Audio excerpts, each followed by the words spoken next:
Let's welcome back in Erika Donalds, who might have caught some of that conversation. We were just discussing with her the future of the Department of Education, which, by the way, there's still some follow-up questions there because that would totally disrupt the norms. Okay.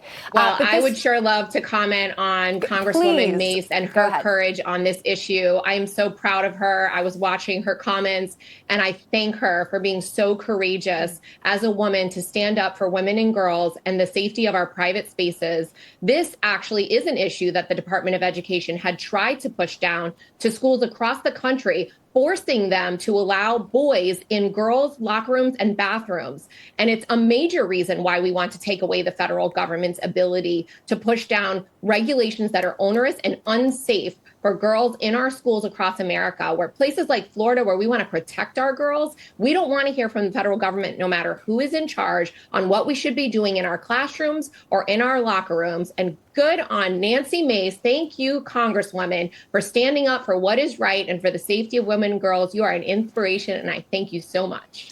And that brings this conversation full circle, because the conversation about biological men into girls' bathrooms, women's bathrooms, that does go down indeed to the schools. We've covered this extensively here on National Report. So to push back on getting rid of the Department of Education, this federal entity that can oversee so many different schools, and you hand it back to the states, it is very likely that you are going to have states that may support transgender or those that are biological men into women's spaces. And you won't have control. You will relinquish control of that if you get rid of the Department of Education. What is your take there?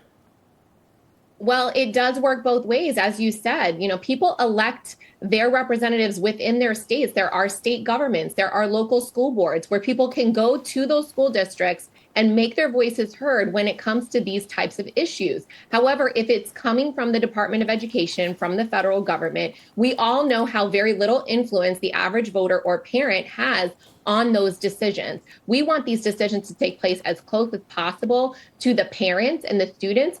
Ultimately, and I know this is President Trump's goals as well, making parents able to vote with their feet, to be able to take the funding for their child, no matter what state they're in, and go to a school that not only aligns with their values at home, but is also outperforming academically. We want parents to have it all. The safety of their children, academic superiority across the world, but also to be able to have the innovation that takes place when the free market is at work in our education system. We haven't had that. We won't have it as long as there's a Department of Education at the federal level. So I look forward to a big change coming up. And just to follow up there, because as we know, different school districts, they do things so differently. And in Florida, the banning books narrative was obviously not accurate when you're looking into the content of the books that parents took issue with.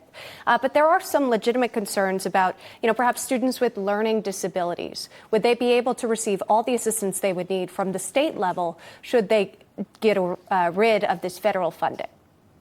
Absolutely. And states are also responsible, and just as the federal government wants to be, for making sure that students have what they need, that students who have learning differences are taken care of. Here in Florida, we have a special scholarship program that provides enormous resources to students and families with disabilities that allow them to take money and hire private tutors, get special therapies. We didn't need the federal government to tell us to take care of our students that way. I run a private school program online, and we provide it without getting additional funding from the state, just because we want to make sure that students are going to succeed. And we're accountable to the parents who see their students' performance, who know whether we're meeting the students' needs if they have an IEP or certain disabilities. And so the free market, again, will continue to take care of this. People at the state and local level, when they are voted on by their constituents, will continue to take care of this. It is not required to be done so at the federal government, and was never envisioned by our founders to do so. All right. Erika Donalds joining us. We do appreciate that and all your thoughts there.